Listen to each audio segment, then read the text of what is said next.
once again to Everything We Do is Magic, Udom, the place where I show you how everything we do is really magic.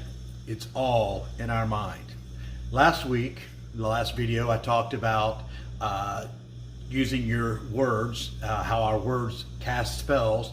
Today I want to talk about the power, the energy behind those spells, your emotions. It's interesting, but I believe that all of the words we use do have some level of emotion with them. And as you enter in the meditative practice, you begin to recognize those emotions that come up with different words and different feelings, different thoughts and different situations. And what you'll find is that those words and those situations, those actions, those intentions that have a more powerful emotional attachment carry more power.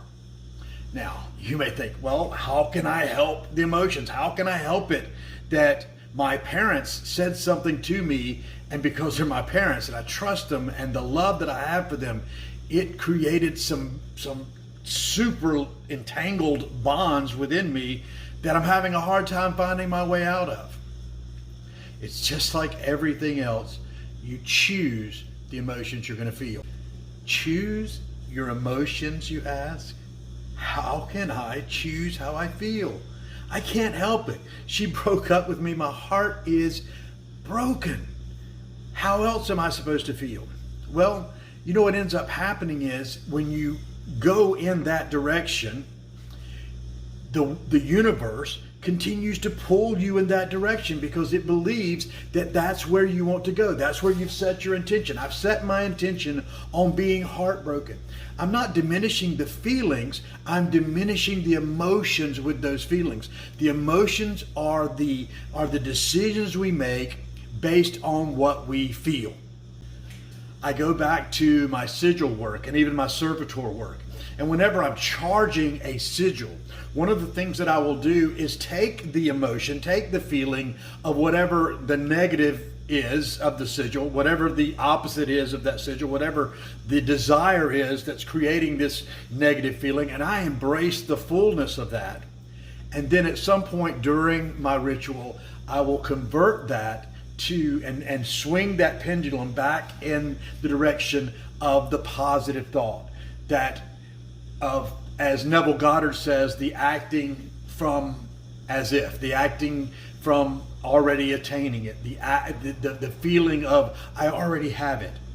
And I embrace that feeling, and then going further, embracing the feeling of satisfaction even further down the road, and creating again that momentum that will pull the positive emotion. Because emotions are like the powerhouse. They're like the energy boost. They are the completion of the transaction.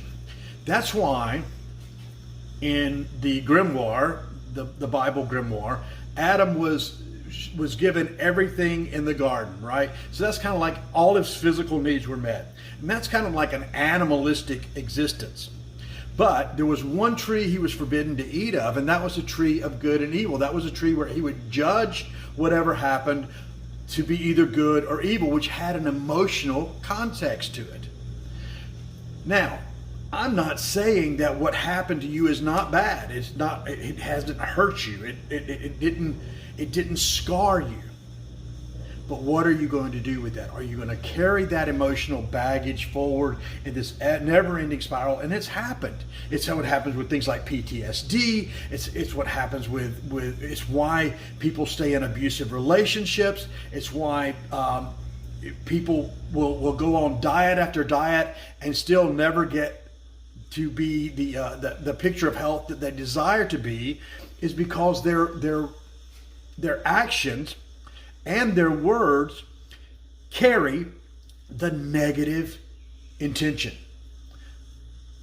Because your intentions will go where your emotions flow. Challenge for this week. Whenever you get into a situation, think, oh, yes, acknowledge whatever pain, whatever physical issue, whatever mental, emotional issue that's going on.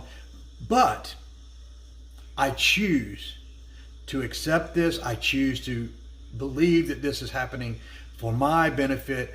I choose to acknowledge that I am loved, and the only reason that I would allow this into my experience is for me to learn and grow. Namaste.